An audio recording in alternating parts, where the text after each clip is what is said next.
All right, welcome, and we're so pleased to have you here tonight for the regular meeting of the CMR Unified School District Board of Trustees. We've been in closed session since 5:45, and I do have a few things to announce out of closed session.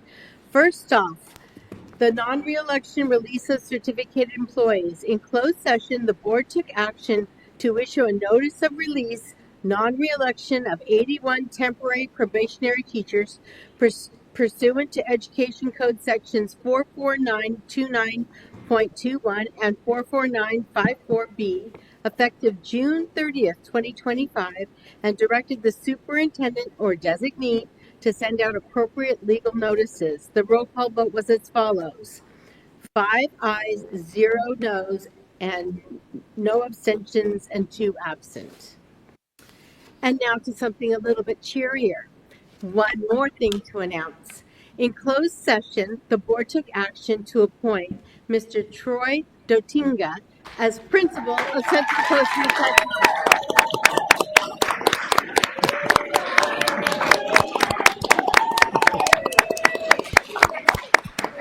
Mr. Dotingo will begin in the 2025-2026 school year as the principal at New Tech is retiring. Congratulations, Mrs. Butler.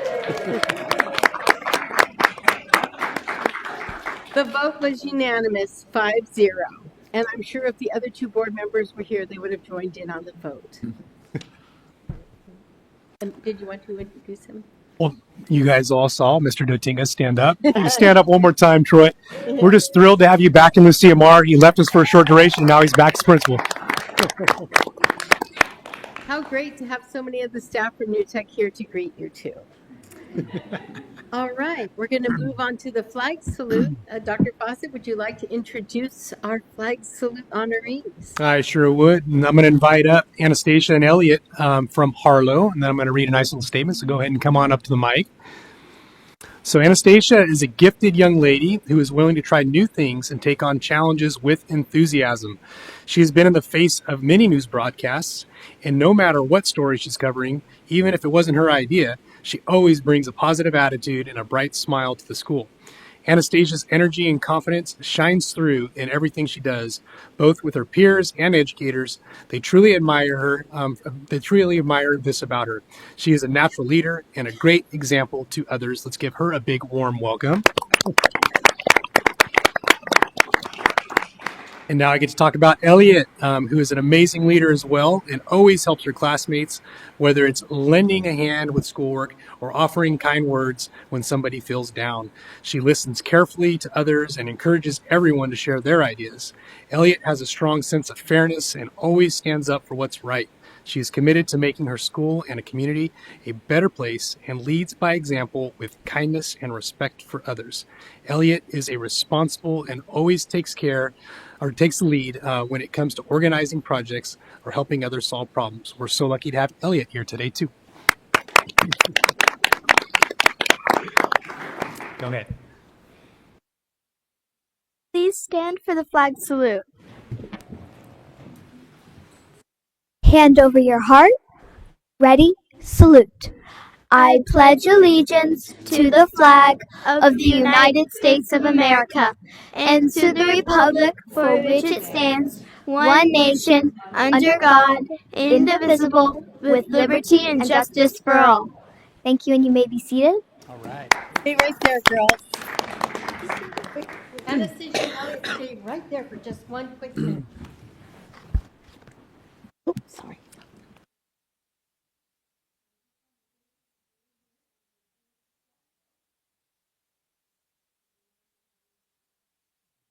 Yeah. Great. I'm a Harlow mom. My son has a fishing pool. Oh. These are our special star pins. Only Harlow have them.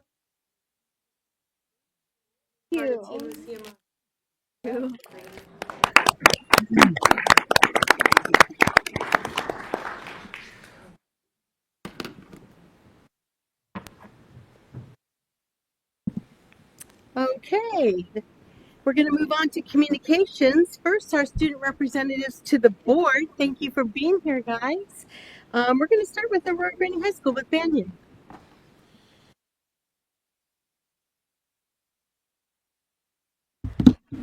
Good evening. It's been a while since I've been back up here.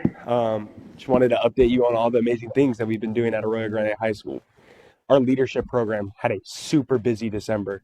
We held our third annual Spirit Week called Tis the Season Week, where we had week-long LTAs and dress-up days, and ended the week with our Winter Spectacular. It's basically a winter carnival where Santa was there. We had real snow, and our clubs and programs set up games and treats for the families to partake in.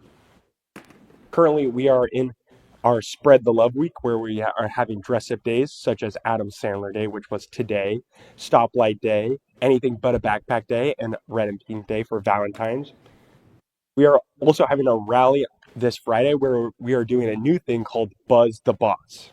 We are raising money all week, and if we reach $1,000, we are shaving my hair off at the rally. If we reach $2,000, we are shaving Mr. Grumble's hair off at the rally. Oh, wow.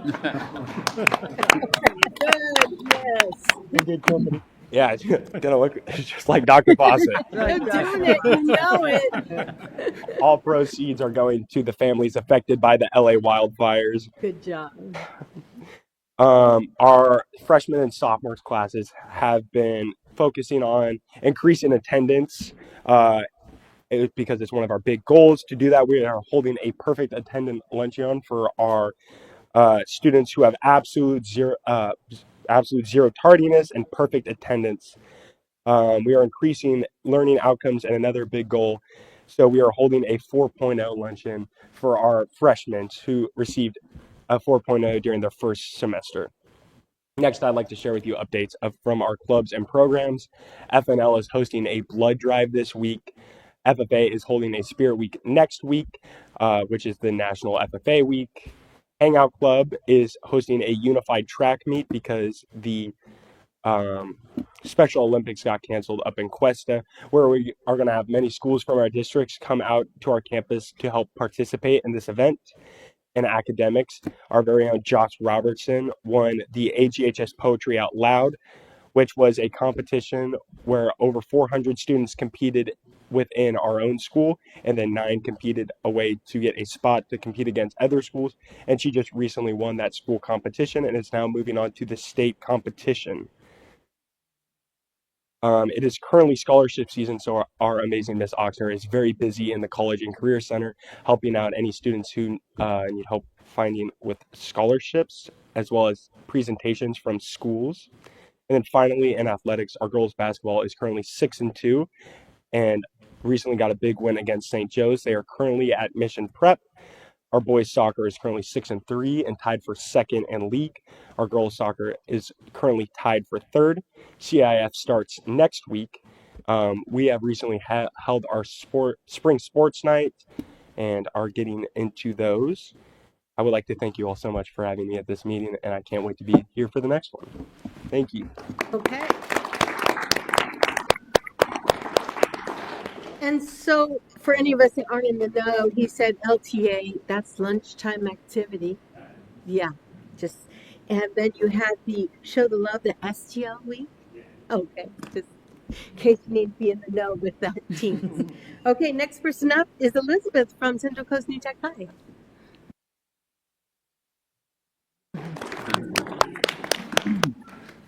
Hello, everyone. It's been a while since I've seen you all, and I hope you're doing well.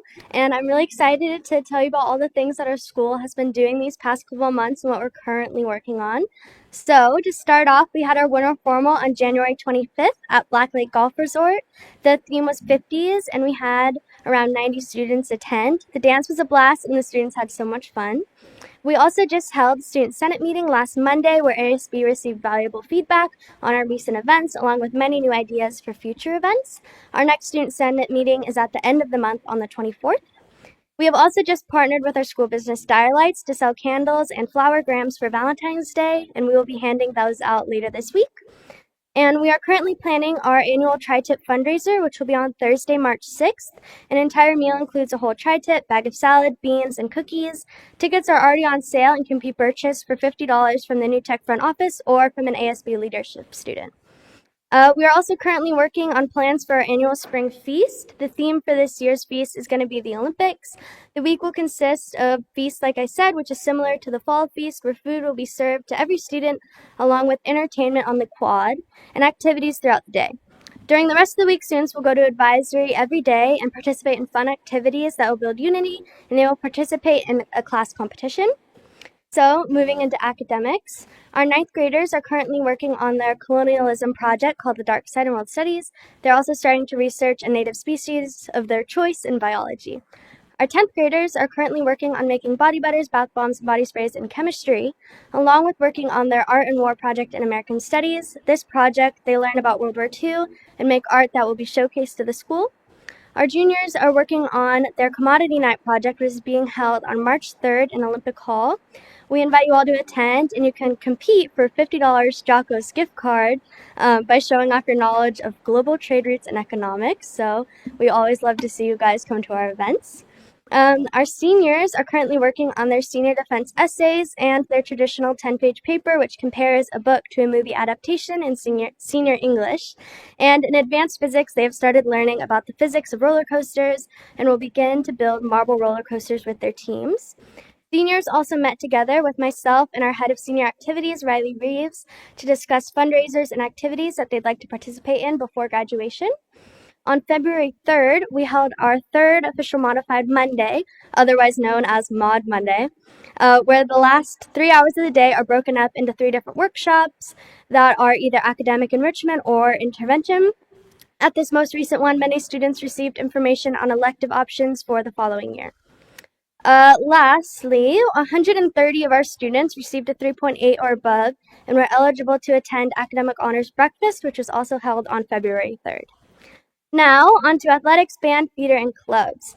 Student athletes have been busy playing golf, volleyball, swim, and beach volleyball at Nipomo High, and a significant percentage of the students on the teams are New Tech students, and we love to attend their games and support them. For theater, Nipomo Theater Company is actively working on their next production, Once Upon a Mattress. Tech Week begins next week, and the show dates are February 21st, 22nd, 23rd, and March 1st and 2nd. They also have the opportunity to host an extra special show on the morning of February 28th for students from Harlow and Nipomo Elementary to attend. They still have seats available for other schools that are interested in attending as well. As always, we're excited to see many of our students perform in this production. For clubs, our Leo Club recently hosted a special LTA to make cards for the firefighters down in LA. Our speech and debate team recently went to their first competition. James Russell Carter and Riley Reeves did really well, and we are so proud of them. And it's been a really great first year for that club. They are also currently selling candy grams for Valentine's Day to raise money to go to more competitions. Also, our mock trial team just went to their first trial at the SLO County Courthouse, and it was an amazing experience for them. Lastly, Link Crew's recruitment season is in full swing. They've already done middle school visits to a few schools, hosted school tours and student shadow days, and held parent information nights. We are also very excited to welcome back Mr. Dotinga as our principal next school year. And I would like to thank you all so much for listening, and I hope you have a wonderful evening, and I will see you next month.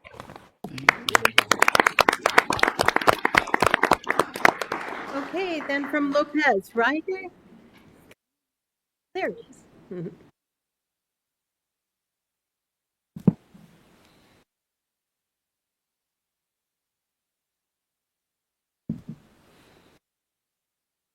Good evening, board and attendees.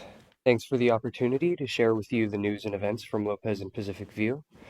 Our school counselor and career tech took the students to CTE conference at Nipomo High School last Thursday. The breakout rooms for many different career paths were especially informative. Some of our students lined up summer opportunities in welding, culinary arts, and healthcare, to name a few. Lopez is taking another trip out to Oso Flaco Lake on February 20th, this time with a docent from the Dune Center. Students will learn about the flora and fauna of the 5 different habitats present around the lake and also about the Chumash history in the region. This semester, we have launched Intervention Skills Group, focused on vital areas such as emotional regulation, communication, and decision-making. These groups are voluntary, with students choosing to participate as proactive step forward, improving their mental health and building skills that will support their long-term success. For our student population, many of them who face unique and significant challenges, these groups provide an essential opportunity to develop the tools needed to navigate life's difficulties, build stronger relationships, and make informed decisions.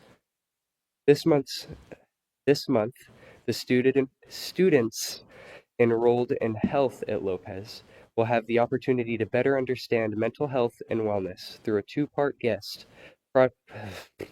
presented by representatives from Transitions Mental Health Association, a local nonprofit organization that is dedicated to eliminating stigma and promoting recovery and wellness for people with mental illness. This opportunity not only improves students' understandings of these crucial topics, but also connects them with vital community resources. The SLO County Public Library visited campus again. About a fourth of our students have checked out or returned books and interacted with the librarians during the visit. Since our last board meeting report, cosmetology students have worked with the Magic Yarn Project to make yarn wigs for children. These wigs will go to different children's hospitals for kids with cancer and other hair loss diseases. Our students got the honor of doing this while also receiving community service hours. It was a wonderful experience. Our recent Spirit Day was to wear pajama days to school, your pajamas to school, which made for a fun winter fashion option. We also started lunchtime art opportunities for schools 3 days a week. Our first project was acrylic on canvas and will be moving into pottery and clay next week. In 2 weeks, Lopez will host our Winter Community Day from 12 to 12:30. These events are a fun time for students and staff to get to know each other and participate in activities together. This time we'll have a fake snowball toss, team ski planking, ping pong, cornhole, and backpack charm crafting. Food services will provide a Chinese meal. That's it for Lopez and Pacific View. Thank you again for the support.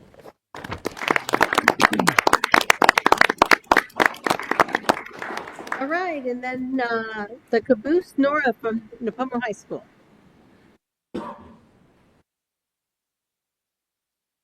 Hi. Good evening, board members, staff, and community. I'm excited to share what's been happening on our campus. Sorry, I have like a cough going on, so you have to bear with me. We kicked off February with our Winter Formal Spirit Week and dance, transforming Napomo into ancient Athens, minus the togas. Of course, we still have to do dress code. We even had a rally themed off the original Olympics. Students showed off their Titan pride through themed days, competitions, and of course, lots of dancing. Beyond the dance floor, we've kept busy. The junior class hosted our very first taco fundraiser, because nothing unites people like good food, and sold over 80 meals. They also held a gift wrapping service back in December as another fundraiser for prom in May. Additionally, our seniors took our panoramic photo today in third period, which was exciting. Our Link Crew class has been revamping our Renaissance program, which honors academically achieving students. We're reaching out to local businesses and community members for donations for prizes and giveaways to our students to distribute at our events, specifically our breakfast on March 3rd. If any of you know of any businesses or community members who'd be willing to donate, please contact myself, John Deno, sorry I'm nominating you, and our activities director, Jessica Lee. Our agricultural program has started competing in many of their CDs and other competitions, such as dairy judging, citrus judging, and farm power, with too many awards to name right now. Winter sports has wrapped up with exciting league wins for boys soccer and girls wrestling just last weekend. A huge shout out to our athletes for their dedication. Winter sports are wrapping up with many senior nights as well, and we're proud of all of our athletes. We also took time to appreciate our counselors during National Counselors Week because, let's be honest, we'd be lost without them. We held our first ever Hall of Fame dinner honoring our incredible alumni, Lucas Marshellick, Jeff McNeil, Leah Bode, and Andrea Conaway. Proof that Titans go on to do amazing things. I personally attended, and it was a truly special event, and I'm sure anyone else that attended would say the same. I'm excited to keep the tradition going. Our students have been exploring future career paths through our CTA Pathways Week for our freshmen, and our sophomores took their ASVAB. As for our ASB class, we submitted our Outstanding Leadership Program Award I think 2 weeks ago, and we've won in all the years that I've been in ASB, so hopefully we win again this year, and I'll get my name on the wall. This Friday, we plan to take students from many clubs and classes, including some of our own ASB students, to Mesa to showcase our clubs and classes and other activities and get our incoming students excited to be Titans. With all this going on, it's safe to say that Nipomo High School is a thriving community, and thank you for your time.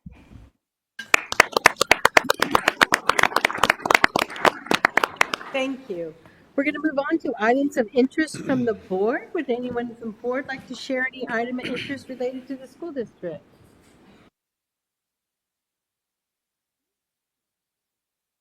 Yeah. Good night. Do well on that homework.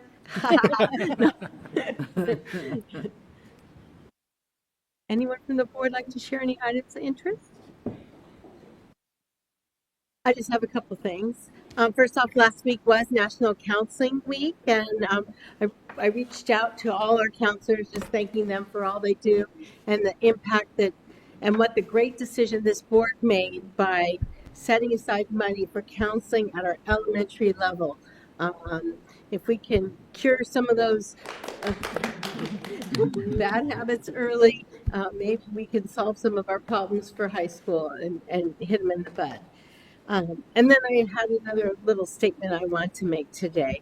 On November 12th, after the election, I shared my reaffirmation of Lucia Mar's values, and I've heard from a lot of the staff thanking me for that. I asked our community to consider how we will react to the changes in Washington and shared how I expected nothing to be changing here at Lucia Mar. That we will continue to foster a welcoming, inclusive environment for all our students. I shared how we all will continue to show empathy for others, accept those different from ourselves, and support the most vulnerable among us. I declared that we must be the change we hope to see in our community. And we have the law behind us. California law sets a higher standard than federal law when it comes to civil rights protections. The state will continue to ensure that all individuals are protected under the law in all areas, including at education. It's February, and I still stand by those convictions. So I know the news is full of conflicting messages right now. However, I urge you to stay kind and stick to your core values and know that everything is going to be all right here at Lucia Mar. Okay? Okay, great. All right, superintendent's report. Thank you, President Martin. So last week we had our second annual career conference, and it was a great turnout. It was for juniors and seniors throughout Lucia Mar, and we had roughly 400 student participants. And Kristen Anderson, our CTE coordinator, is the one who helps plan the event and coordinate all the business people that come in and present to our students. And we had a phenomenal turnout and support from our business community, and the kids got to learn about high interest, high paying jobs that are here local to the Central Coast. And it was a phenomenal event, and I think it was well received by all the students and all those who participated. So thank you to Kristen Anderson, I think is out in our audience, or her mom was. She left. Round of applause for them. And then we had our board workshop just the other day, and I think that went really well. The board studied our facilities. They looked at what we've accomplished with Measure I, and they looked forward to the projects that we're going to look forward to building out under Measure H that we passed thanks to this community. We also spent a little bit of time doing team building activities, and each of the board members shared a little bit about their personal lives and their hopes and their aspirations while being on the board. And I thought it was a really nice way for you all to connect and get to know one another. And then last but not least, our facilities department is always working hard, but is working extra hard in preparation for the upcoming storms that we're anticipating coming to the Central Coast beginning tonight, strengthening through Thursday, and then hopefully dissipating without issue through Friday.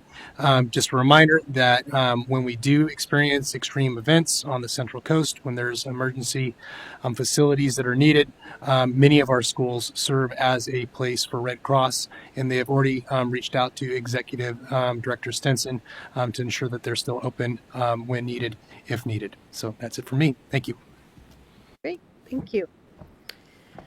All right, before we move on to the business of the district, I just want to remind you of a couple of housekeeping things. We have cards in the back, they're blue or yellow. And for speaker cards, we do have an interpreter here tonight. Rosalba, raise your hand. If anyone needs Spanish to English translation, she'd be happy to assist you. And then on the last page of our printed agenda is our decorum standards where they're stated. And thank you to our security team for being here tonight. Guidance about public comment. Public comments are an opportunity for members of the community to address the Board of Trustees in the meeting of the school board that is open to the public. Members of the public are encouraged to address the board concerning any item on the agenda or any item of interest within the subject matter jurisdiction of the board. Public comments are limited to at most 3 minutes and no more than 20 minutes total for one subject matter under the discretion of the presiding officer. The board will not take any action or have discussion on any item not appearing on the posted agenda, except as authorized by law. This is why the board does not respond during the public comment section of our agenda. It is important to recognize that opinions and comments shared here are those of the individual speakers and may not represent the views of our district, the board, or our staff. LuCMR is committed to fostering an inclusive, welcoming, and safe environment at our meetings and schools. We respect everyone's right to express their ideas and opinions. All remarks must be free from personal attacks, particularly those based on legally protected categories such as race, religion, disability, and sexual orientation. Our district is dedicated to serving and nurturing all our students, guiding them to become responsible, ethical, and productive members of society. To honor this mission, please make sure your comments avoid profanity, demonstrate tolerance towards differing viewpoints, and exhibit exemplary conduct. Our students are watching and learning from us at all times. Please be aware that any disturbance or intentional interruption of the meeting is not permissible. In accordance with recently enacted law, excessive disruption by any individual or group will result in the board president revoking the individual or group's privilege to address the board. Disruptive participants may be warned and, if necessary, removed from the meeting. We value your participation in the public meeting of the Board of Education and thank you for your cooperation in maintaining the efficiency, effectiveness, and civility of LuCMR. And I read that every meeting because you got to read them in the good times and in the bad. So there you go. Okay, now 2 of our board members are absent tonight, so we're going to hear a lot of motions and seconds from a lot of different people tonight. But luckily, the first item is our consent calendar, which tonight is a lot of approvals for many of our construction items, kind of regular things that are regularly on our agenda, and that includes items 1 through 17. Does anyone want to pull any of these items? Oh, you just made me so happy. Okay, I'm looking for a motion. I'll move approval of the consent calendar.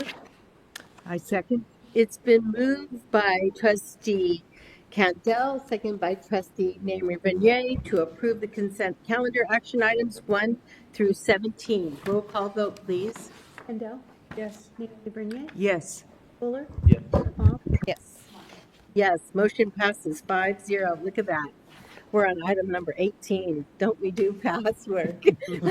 Deb Webster's cracking up at me. I can see her there. All right.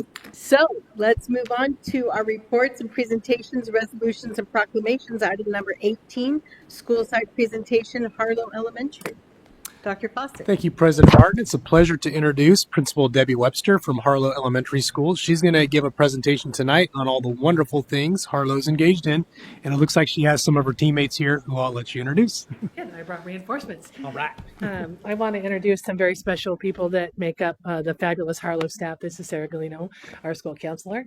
Krista Meckler, she is a first grade teacher, and Jennifer Toigby, she is a second grade teacher. And we're going to tag team a little bit tonight. And it just to give you a heads up, it's going to be somewhat interactive. So just wanted to give you that in advance. So thank you for your time tonight. It's great to be here. We are presenting today on Harlow Elementary and the work that we're doing to support students at our school site. Yes. Is this your tech boy? Tech support. Thank you, Mr. Gimlin. Thank you. Right. So as we move through our tiers of PBIS, one of the practices that they have taught us and we are practicing every day is our 3 signature practices, and that's how we deliver instruction on a daily basis at Harlow, and that includes an inclusive welcome for students, engaging strategies, and then an intentional close. So today we're going to model that for you as we move through our presentation. So here is our inclusive welcome, and unfortunately the little actions aren't showing up because it's a screenshot of a PDF, but most of them are GIFs or GIFs, however you say that.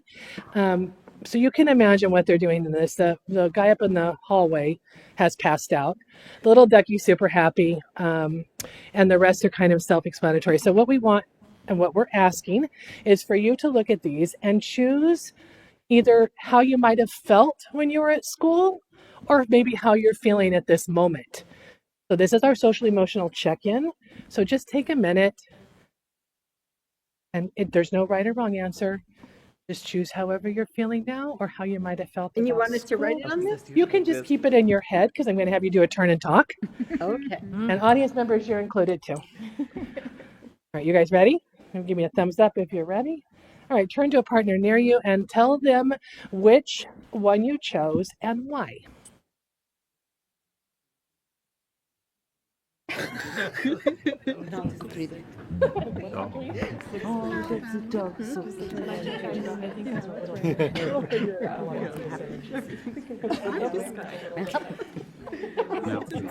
one did you choose, Eileen? This one. I like the dog. I chose this one because today was the day I had all the procrastinators at my school. I was like, I knew it was crazy out there. I was like, oh. Why this one? Because that's you. All right, is there anyone who would like to share which one they chose and why? We'll stick to the people in front of me because it might be hard for the others. Ms. Kendall, you going to share? Yeah. Or do we have to guess which one you would? No, you just tell us the one that you chose and why. I chose the one in the lower right corner with the math equation because I liked math in school. Nice. Thank you. Thank you for sharing. Somebody from this side? No pressure. I picked the dog. Dogs, Why did you pick the dog? dogs have always made me happy. There you go. And I chose the minions because I've got a lot of nervous energy at the moment, and that's kind of how I'm feeling. So thank you for that. And our students do some kind of welcoming activity at the beginning of instruction daily, and we also do these at meetings when we get ready. So our mission at Harlow is to provide a learning environment that is student-centered, creative, and rigorous. And at Harlow, staff members work collaboratively to ensure high-level success for all students.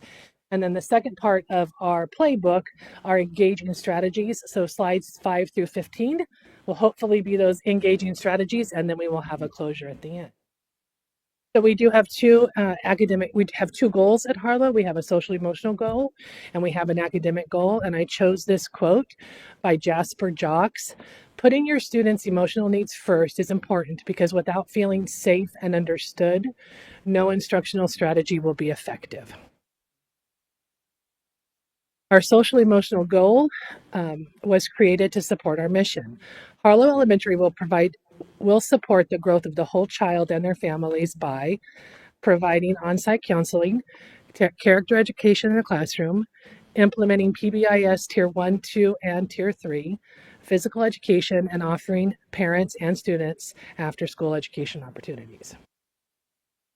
Here's some highlights of our social emotional goal in action. There's our kids at PE having a blast, our school counselor who supports so many students on a daily basis, Caring School Communities, which is our curriculum for social emotional learning, Empowered, which Mrs. Galino will speak about, Bright Futures, and then of course PBIS. So at this point, I am going to turn it over to Ms. Galino so she can give you some information about her social emotional. Good evening. Thank you for having me. And I want to just say quickly before I start this that I'm really grateful to be at Harlow full time, where I can develop those deeper connections with not only the staff, but the students, of course, and our families. And because I'm there full time and because of those deeper connections, I have some groups that I run that always a goal for students to feel, number one, that they have an opportunity to be retaught whatever they feel that they're not getting, especially when it comes to social skills or even our school-wide expectations, the things that we're expecting from them at Harlow. I always promote, positive behavior in my groups. I want students to feel connected and safe. So those things are really important to me. So I run social skills groups for our students. That's pretty self-explanatory what we do there. We teach social skills. I run a group called Bounce Back. Bounce Back is a group that focuses on coping strategies and kind of empowering students to push themselves and be resilient and see themselves through the trauma that they've experienced or stressful events that they've experienced in life. And so the idea is that they bounce back from those things. And that is a phenomenal curriculum. And I was trained on that through SLO County Office of Education. I run a stress less group with our students. And so pretty self-explanatory on that. We talk about stressful experiences. We share those experiences. For example, speaking in front of a lot of people might be an experience that I share tomorrow when I meet with some students. And we talk about our coping strategies and we listen to each other and provide support. Empowerment. So empowerment is actually an assembly that we do in the fall. And this year we were able to expand it to 4th and 5th and 6th grade, which is amazing. It came out of an idea a few years ago that we really needed students to understand the impact of mean words and unkind behavior towards each other, not only for their friends and for the people that they were around, but for themselves. And so we, with the help of Tiffany Oliver at the time, who was a TOSA in the curriculum department, we created a presentation that empowered students to learn about their power from within, learn about the power with others, and learn about the power that they may have over others. And so we hold that assembly, and then students go back to their classrooms and they have some small group discussion on experiences that they have had at Harlow or in life where maybe people haven't been so kind to them, or maybe people in power over them haven't been so kind, and how they responded to that. And it's kind of there to serve as kind of a climate check on like, hey, how are our students doing and what's going on with these students, but also to help them understand that we are a team and we are much more connected as upstanders than we are pulling each other down. And so we created shirts. And so we teach them about conflict resolution using the Harlow 5, which includes things like, hey, you can always ignore. You can always talk kindly to somebody when they're being rude or doing something you don't like. You can walk away. You can report.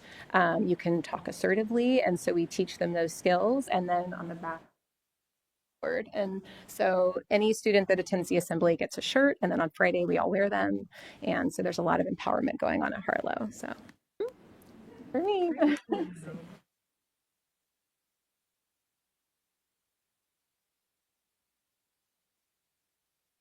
Just a quick, did I miss a slide? I think maybe they might have got out of place.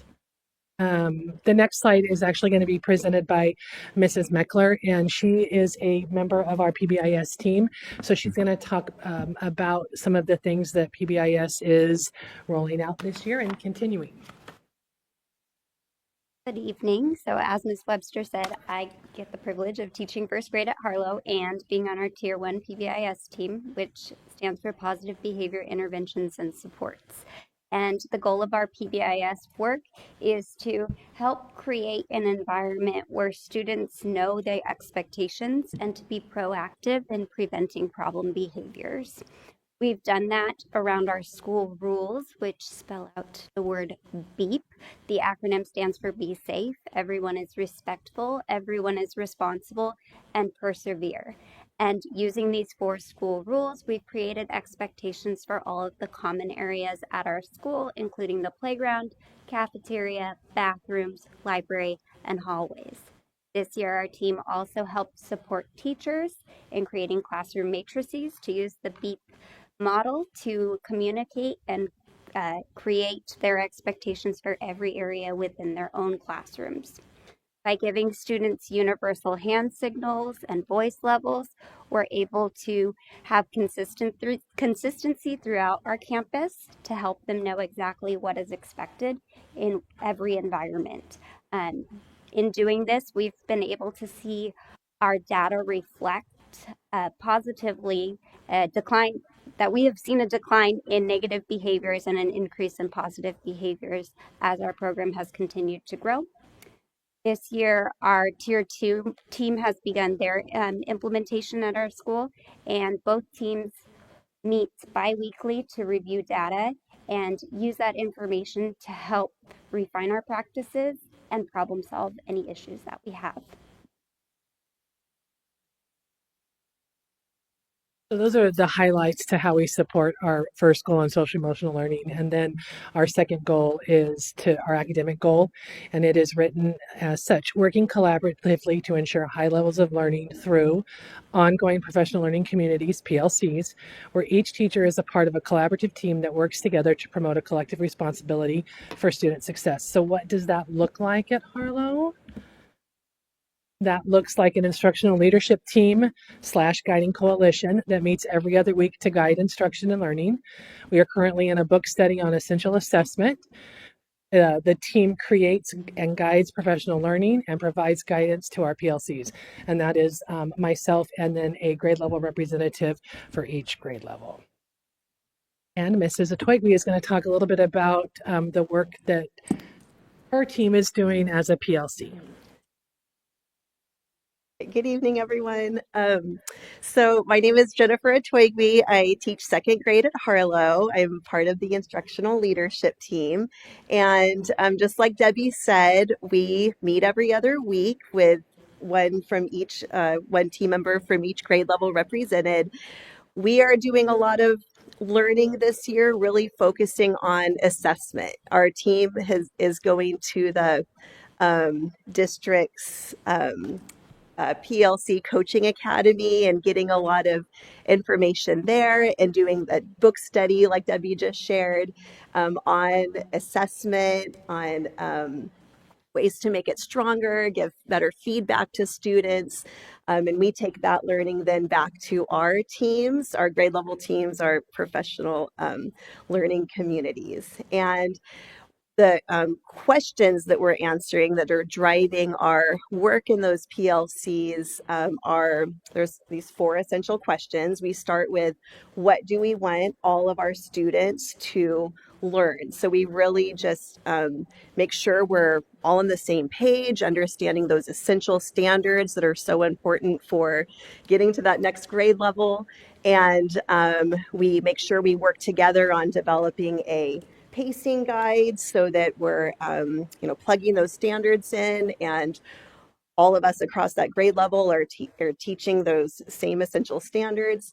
And that's that focusing on what do we want students to be able to learn. And then the next step is the next question we're answering is, how will we know that students are learning? So that's where that assessment piece comes in. We work together to develop common assessments that we're all doing. And then even more importantly, how do we take that data from assessments, analyze it, interpret it, and help guide our next instructional steps? And we're working as a team to do this.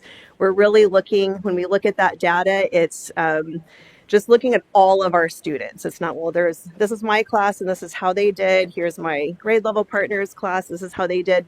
We're looking at all of them together and thinking, what could we do to just strengthen our work and improve student learning.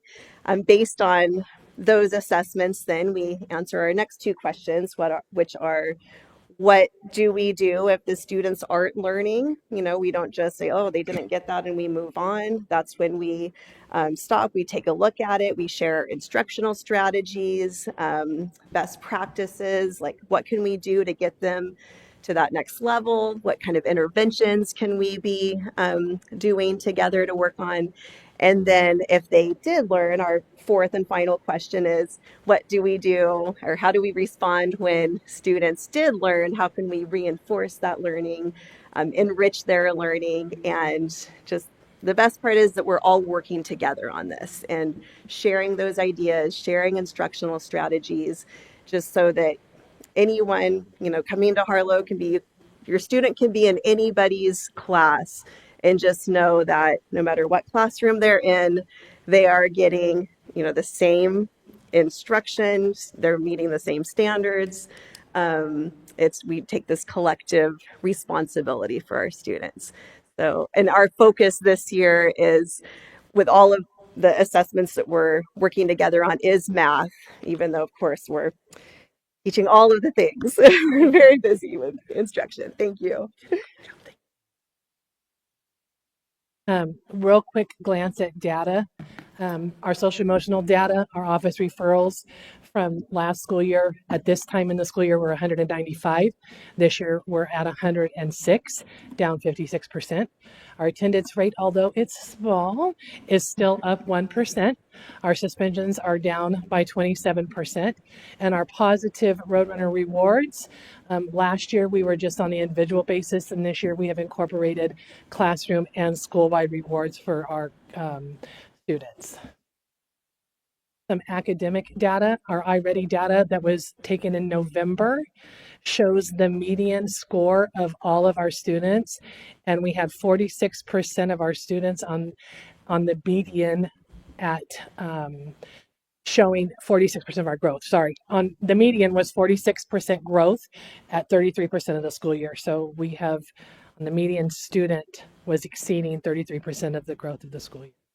And then the colorful data on the other side is a grade level spreadsheet from an assessment that they taught. They taught, and then they assessed on that common formative assessment.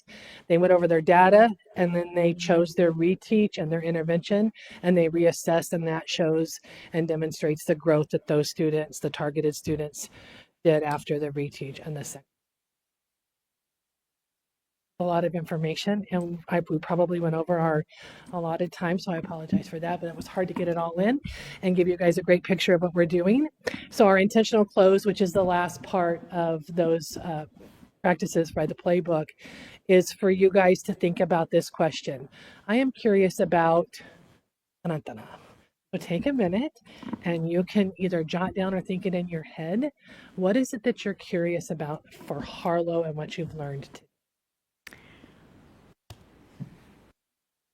Hi, thank you. Thank you so much. Thank you for the presentation. I'm curious about how the quiet room is working out for you.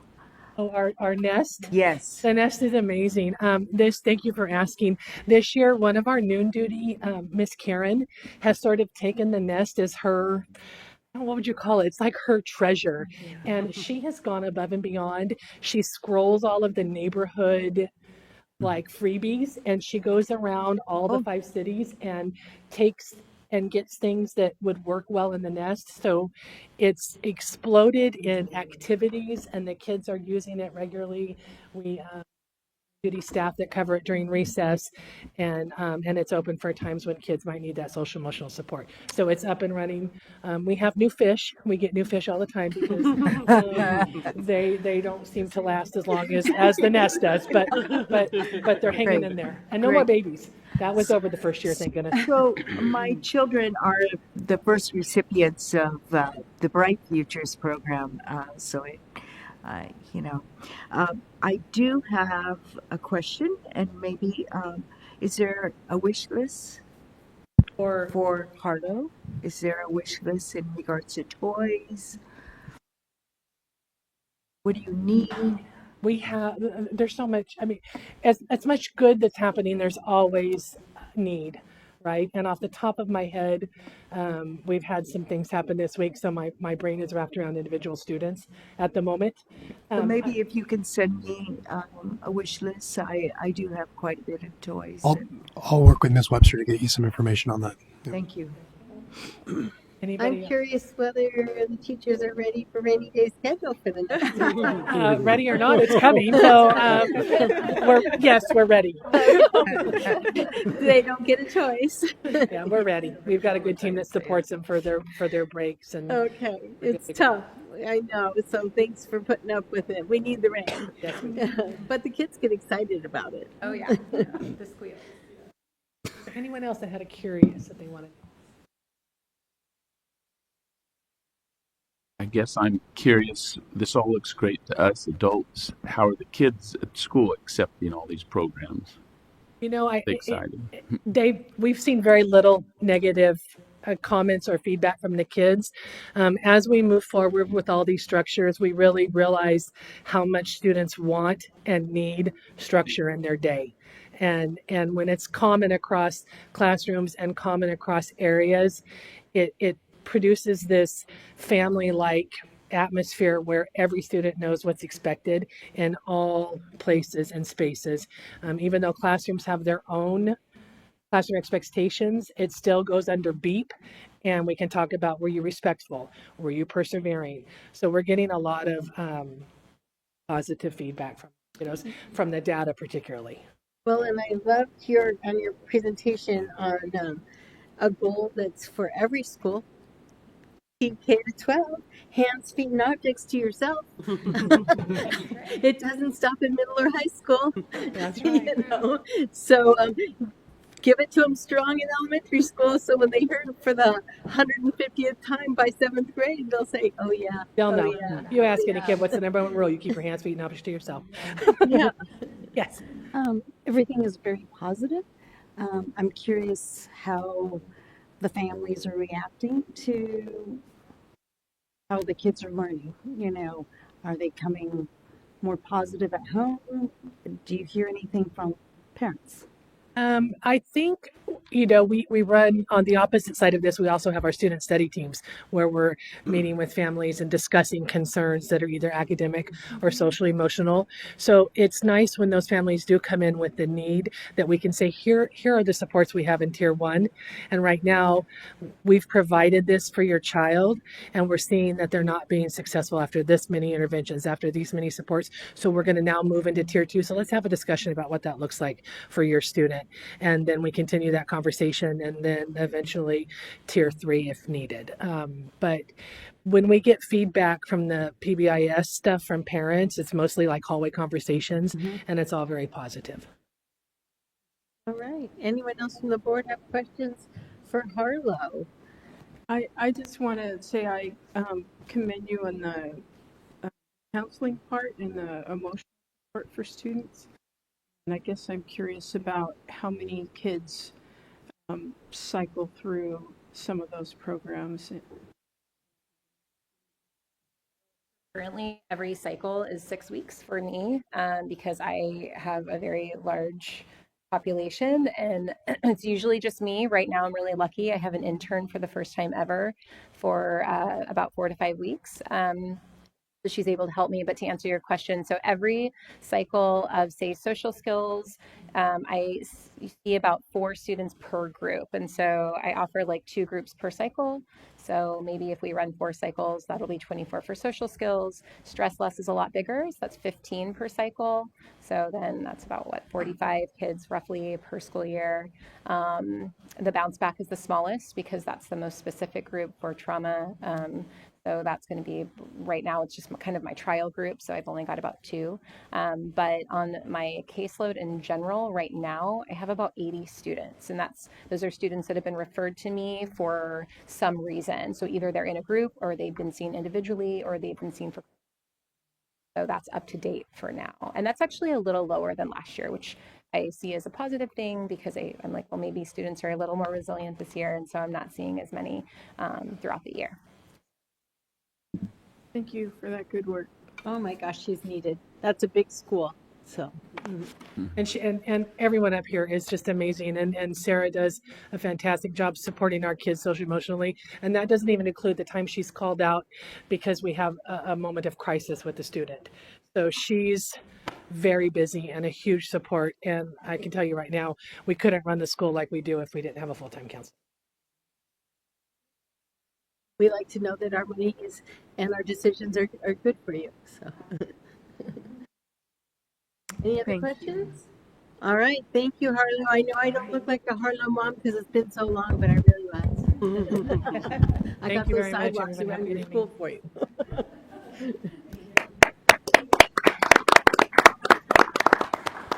All right, we're going to move on to another report. Item number 19, report mid-year local control and accountability plan, the LCAP update. Ms. Dixon. Thank you, President Martin. It's my pleasure to present the mid-year update about the local control accountability plan for the board this evening. As a background reminder, sorry, I'm getting over a cough. Senate Bill 114 added a requirement for local educational agencies to present a report annually updating the board midway through the school year. And so that's what this is. So you'll see in the report and some highlights in my presentation this evening, available mid-year outcome data related to the metrics we had identified in the LCAP, and then expenditure and implementation data for all of the actions. So that's all in your packet, and I'm just going to provide you some highlights this evening. One of the things that we also need to report on is the impact of the budget overview for parents. So that section of the LCAP describes the supplemental and concentration grant funds that the district receives for our unduplicated students, which are our low-income foster youth and English learners, and how that relates to the budget as a whole. So when we adopted the budget overview for parents on June 18th, you can see that the total LCFF funds, which is the total basically general fund of the budget, were almost $126 million, and the LCAP itself, which is known as the Supplemental and Concentration Grant Funds, were about $16.5 million. As of our first interim, we were really close, right on the money, which is due to the excellent work in the business office, and so we're looking really good there. So what we planned is what we're doing. The mid-year update talks about the metrics that we've identified, and we basically have three buckets of those metrics. Either we don't have an answer yet because we don't have that information, it comes at the end of the year, the metric is in progress, or we already have that answer. We also have that same sort of information for the expenditures and implementations of our actions. We either have not started those actions yet, they are in progress, which is where almost all of them are, or they've been completed. So those are the things that you should look for today. The LCAP goal number 1 is the same as our district goal, which we've had in place for a very long time. Student learning, all LUCMR students will meet or exceed learning targets while practicing communication, creativity, critical thinking, and collaboration. So just a few highlighted metrics from the many that were presented in the report. We've talked about CASP already, which is our state test. I just highlighted English language arts here.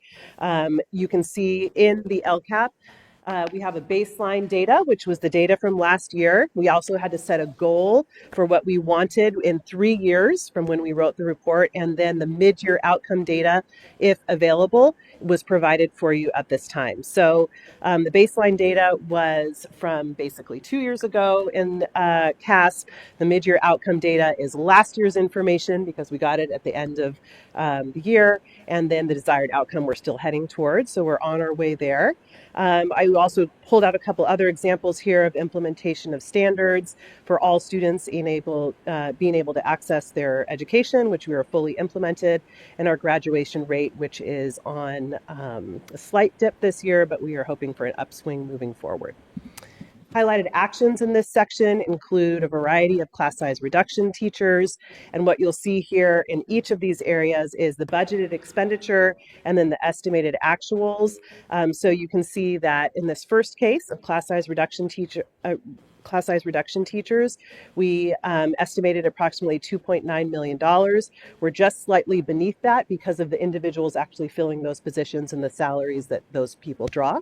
A few other examples here. Intervention teachers, I left on this chart because I wanted to call out, we still have a very large intervention program. The board may remember that they've been in the LCAP and back out into one-time funds, coming back in again. So this is just one intervention teacher, but please don't think that's all that we have. The rest of them are just not captured in the LCAP because we're spending down those one-time funds. So that person was estimated to be about $136,000, and indeed that's what they will be. Our AVID program is there. Refresh budget for student devices is another one that might catch your eye. We estimate we provide every year $500,000 to refresh Chromebooks as they age out, but we also carry over those funds so we can do a big purchase to get more for our money when we need to do that. So you can see that intentional carryover there. Goal 2 is our health and well-being goal, which the board is familiar with. So again, some highlighted metrics here. Some good news on our attendance rate continues to creep up, which is great. It would be awesome to get to 95%. And the mid-year outcome data was pulled from P1, which was creeping up to 93.34%. High school dropout rate is looking good. Suspension rate also is right where it should be. And expulsion rate is just exactly what we had planned. So these are just a few examples. Here we have that highlighted. Additional counseling, like the amazing Ms. Galino, among others, are captured here in the LCAP. Additional school psychologists, student advocates, general education behavior specialists, and nursing, all captured there as examples of the different types of actions that we have in the LCAP under this goal. One thing that was new in the LCAP this year, and I wanted to spend a brief amount of time reviewing, is that we have one school, Lopez High School, which has qualified for equity multiplier funding. EdCode provides funding for school sites that have a non-stability rate of 25% or more and socioeconomically disadvantaged rates of 70% or more. The non-stability rate is not a term that we hear very often. This is the number and percent of students who receive a full year of learning at the same school. Unsurprisingly, within our county, it is mostly continuation schools who qualify for equity multiplier because students come in and sometimes out of them at sometimes during the school year. So they might start at AGHS, Napomo High, or UTEC, and then move into Lopez at some point during the year. So although they've been in the district, technically would qualify under that non-stability rate because they moved schools within the district there. So Lopez High School is the only school in our district that met these requirements. The site received an additional $200,000 in funding to be used to support evidence-based practices and supports for students. So the third goal in the LCAP is very specific to Lopez High School, which was new in the LCAP for this school year. And so their goal was that by the end of the 26-27 school year, Lopez High School will maximize student health and well-being to encourage strong school attendance and academic achievement by investing in additional counseling, PBIS coaching, which you heard about from Harlow, and teacher collaboration time as measured by identified targets for attendance rate, suspension rate, and CAS performance in ELA and math. And as an example of some of the metrics and actions for Lopez, here again, we captured the attendance rate, which is looking great for Lopez compared to where the baseline was, at least at P1. And then one of the examples of actions is that PBIS coaching. And so we are billing out that coaching as we go. So what's next in the LCAP after this?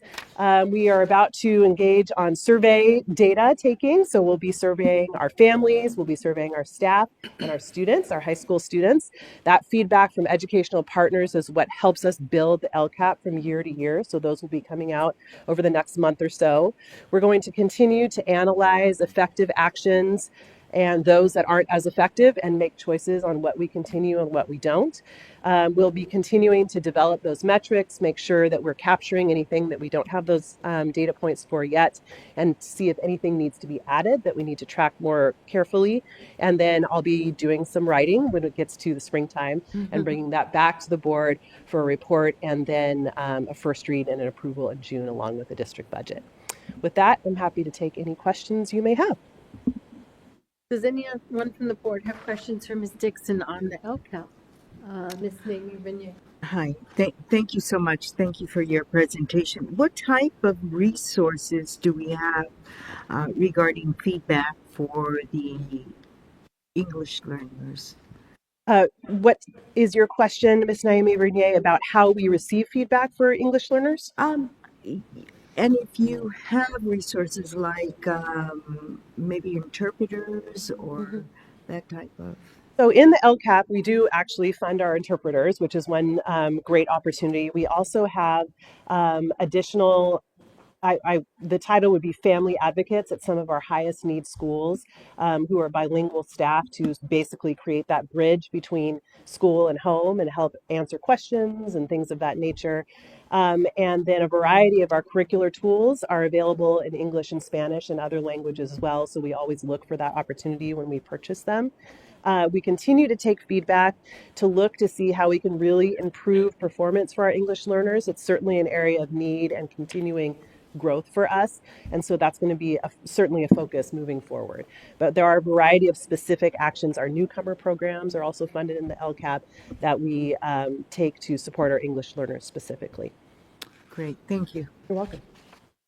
I have a question. The $200,000 for the equity multiplier that Lopez got, was this the first time this year in our LCAP? Yes, this is the first time this year and the first time the state has offered equity multiplier funding at all. So is that something that runs through school site council? How are the decisions on that $200,000? Is that you and the principal? How is that decided? That's a great question. We need to do a needs assessment for the school in order to ensure that the practices and the actions that we're choosing to take match the needs that are identified both through data and through feedback from the school community. And so last year, Principal Bowen at the time, and then Assistant Principal Gledhill, now Principal Gledhill, led a very robust data gathering process and engagement process to help create the plan. The equity multiplier plan is captured in the LCAP and also reflected in the School Plan for Student Achievement, or SIPSA, and so that goes through the school site council as well. Perfect. So it has a bunch of different people putting in Absolutely. on what needs to be done. Awesome. Does anyone else on the board have questions for Ms. Dixon on this item? Okay, this is a report. It's just a mid-year status update on the LCAP. We'll be hearing lots more about the LCAP come springtime, won't we? Yes, you will. Okay, good. All right. Item number 20, this is an amended agenda. We pulled item number 20 prior to our meeting, so we're going to move on. Thank you, Harlow. Have fun tomorrow in the rain. Item scheduled for discussion, possible action. Item number 21, approval 196 Architects Proposal for Architectural Design Services at Shell Beach Elementary School Phase 2 Classroom Build-Out Project number 0613, Bond Fund 21. Mr. Eichberger. Thank you, President Martin. Today, this evening, I do have an architectural rendering for you of a potential phase 2 of Shell Beach's classroom build out. And I do want to start by saying, as you recall, this summer we anticipate kicking off phase 1 of the development at Shell Beach Elementary that will include some standard classrooms as well as some TK classrooms. And ultimately, this rendering that I'm going to show you is phase 2. Part of the reason why Shell Beach is going to have kind of back-to-back construction projects is tied to state match funds, meaning when we think about our needs assessment for the district, Shell Beach has some of the oldest portables, some dating all the way back to 1990. And when we think of portable age, again, doesn't age like cheese. It ages like cheese, not like fine wine. So ultimately, we do want to start this process sooner than later, as we want to get into that queue for potential state match money to maximize not only what the district has already been putting forward in terms of the development under Measure I, but also as we start to look forward to projects with Measure H. So this planned build out will be 6 classrooms. So if we look at this picture, if we were playing basketball right now on the blacktop area, this is looking towards the ocean. And then if we look from the ocean now at our back, this is an architectural rendering of the outside of the building. Initially, we had thought that it was going to have to be a tiered build, similar to what occurred at Grover Heights. However, we are now confident that we think we'll be able to do a flat build, which you can see on this side, it's going to be all leveled. However, the roof will have a pitch to allow for that secondary lighting potentially, as you can see the windows from this view. One note I will make is that this is a very early architectural rendering, meaning with the initial discussion, there's already been some dialogue about the outdoor learning area and where the seating and steps are, to where the actual steps might stay where they are, but that middle kind of lunch and outdoor learning area will be potentially moved to the other side, so that it'll be one big longer area, potentially with some additional steps. Another thing to note is, as part of the overall site modernization, there is that ADA accessible pathway that is currently in progress. When we look at it from a slightly different angle, this shows just a little bit more of the anticipated layout and orientation on the school site. But ultimately, it is going to be 6 new standard 360 square foot classrooms that will have the inside the classroom sink. It will also have one new student restroom, a single occupancy staff restroom, and then a physical education office that we've been adding at our school sites as we do modernization. So before you this evening, I would recommend that the board approve the proposal for the 19.6 architect design for phase 2 of Shell Beach Elementary's construction build-out. I move to approve. Wait, let's just ask questions first. I I'm appreciate so your excited. I'm like so excited. Anyone from the board have questions for Mr. Eichberger on this project, this item? Seeing none, I'm going to open it up to public comment. Would anyone in the audience like to comment on this item, item number 21, the Shell Beach 6-room classrooms? I'm going to close it to public comment, bring it back to the board. If there's any comments by the board. And now, Ms. Naomi Beignet, I would appreciate your motion. Thank you.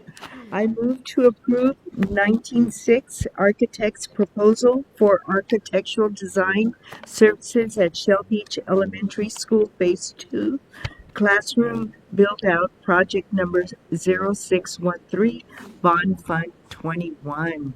How exciting. Second. It's been moved by Trustee Naomi Beignet, second by Trustee Kendall. Roll call vote, please. Naomi Bernier? Yes. Kendall? Yes. Vaughn? Yes. Fuller? Yes. Martin? Yes, motion passes 5-0. Thank you. Thank you. Item number 22, first reading, revision of board policies and administrative regulations. Dr. Fawcett. Thank you, President Martin. This is part of our regular batch update of board policies and administrative regulations. This is the first reading before you today. All these updates have been provided to us by the California School Board Association review.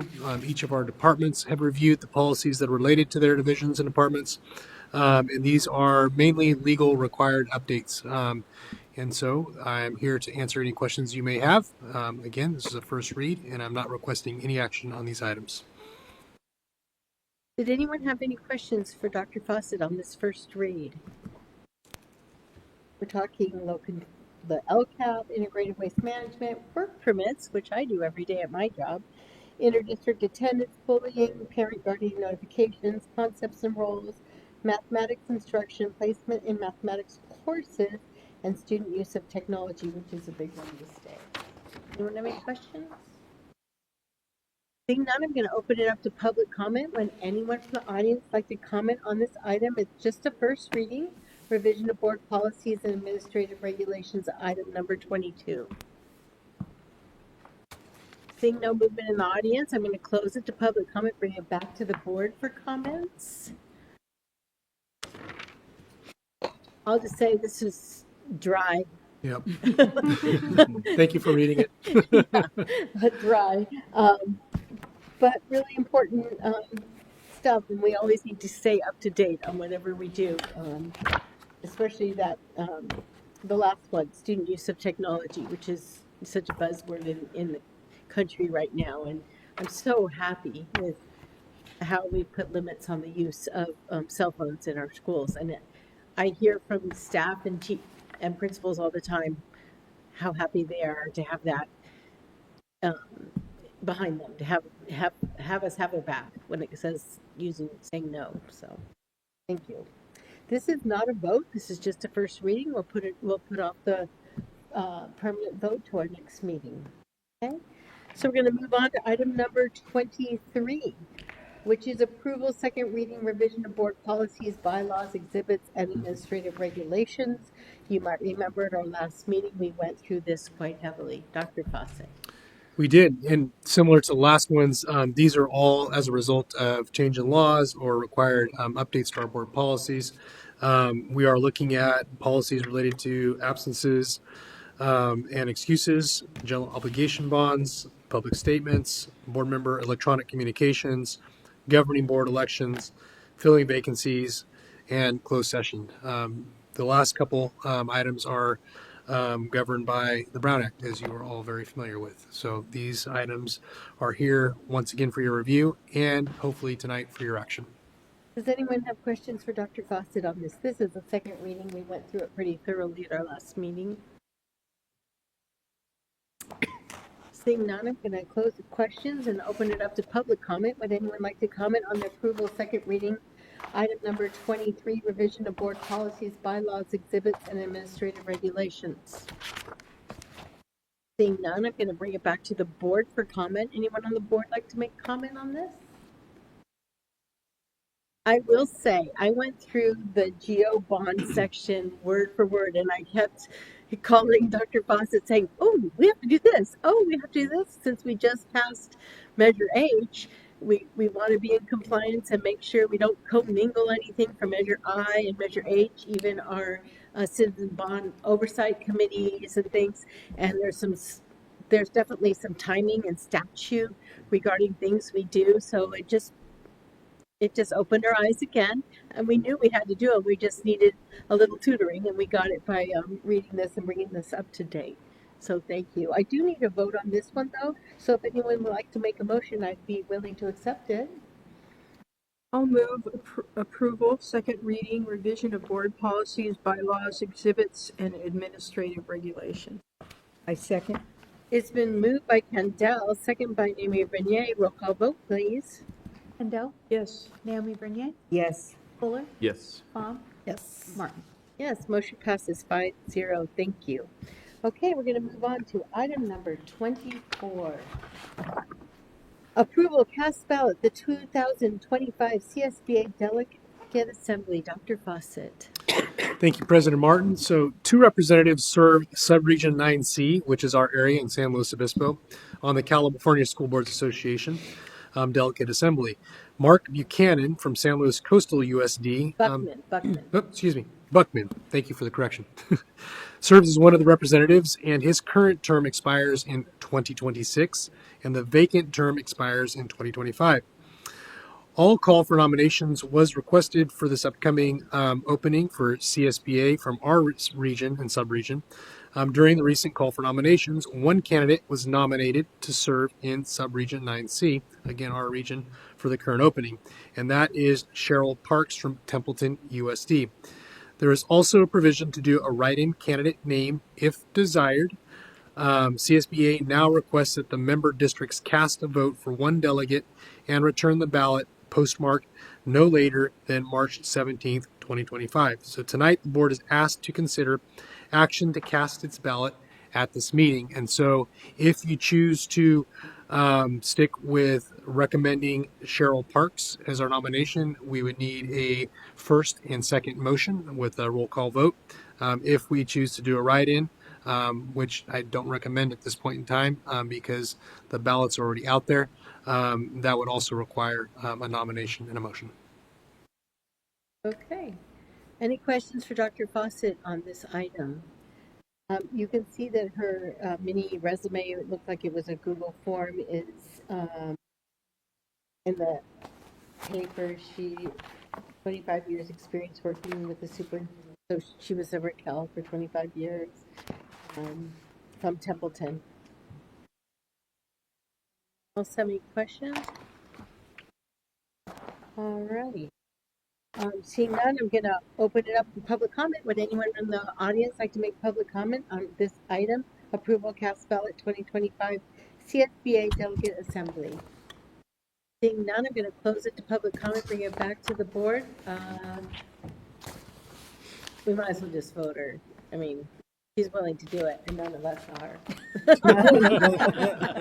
I mean, this is where it's at, right, guys? So I'd be happy to take a motion in a second. I move to approve Cheryl as cast ballot 2025 CSBA Delegate Assembly. Second. Great. It's been moved by Nimi Bernier, seconded by FAM, to approve Cheryl Parks on the cast ballot for 2025 CSBA Delegate Assembly, and ask Ms. Lujano to take care of this on our behalf. Yes. Roll call vote, please. Naomi Bernier? Yes. Yes. Fuller? Yes. Kendall? Yes. Yes, motion passes 5-0. Thank you very much, and thank you for taking care of that. Okay, item number 25, we've come to our closed part where the clerk will read the student expulsions. I would like to move agreement and stipulation for immediate expulsion. 1, the Board of Education finds there is cause to expel from all schools in the district student case number 24-25-23 for violation of Education Code Section 48900C. It is further moved that the board adopt the recitals, agreements, rehabilitation plans, and readmission review dates set forth in the January 23rd of 2005 agreement and stipulation for immediate expulsion. I need a second. Second. It's been moved by Candell, second by Pham, to approve the student expulsion for discipline case number 24-25-23. Roll call vote, please. Kendall? Yes. Yes. Yes. Fuller? Yes. Martin? Yes, motion passes 5-0. Thank you. Okay, now it's come, so time for public comment on items not on the agenda. I do have one speaker card, and then we'll have a time in case you didn't get time to put your speaker card through. So I have a speaker card for Gary Adams. If you'd like to come forward and speak for no more than 3 minutes. Thank you. And I'm Gary Adams. I'm actually from Napomo. I've been retired about 2 years. I was about 50 years in design and construction industry.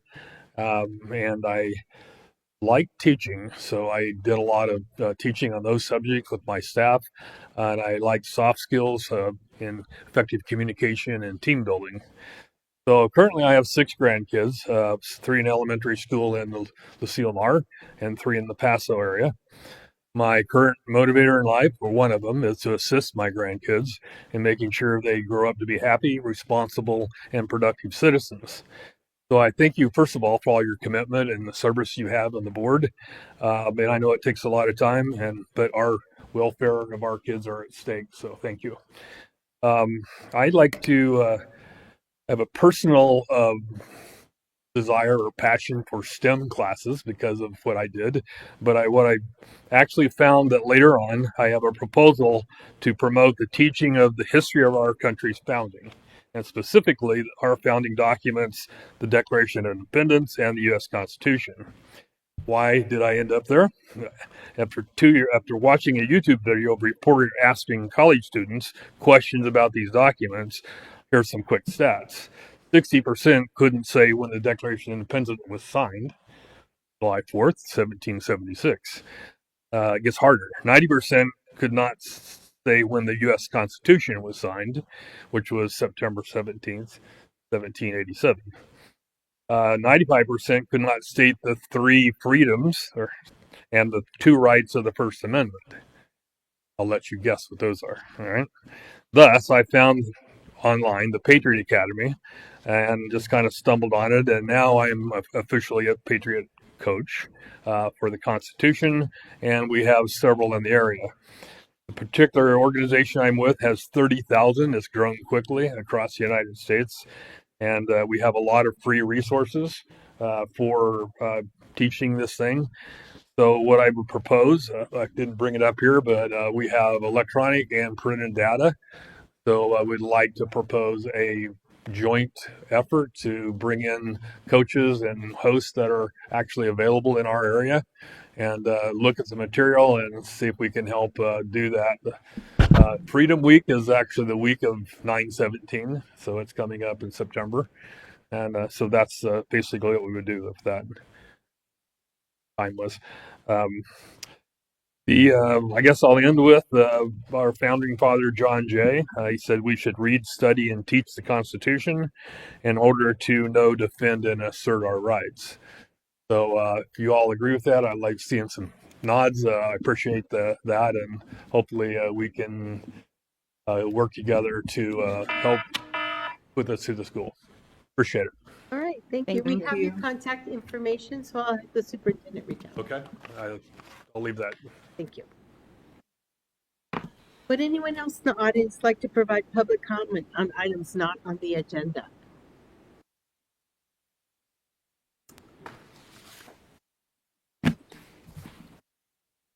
Mr. Norcross.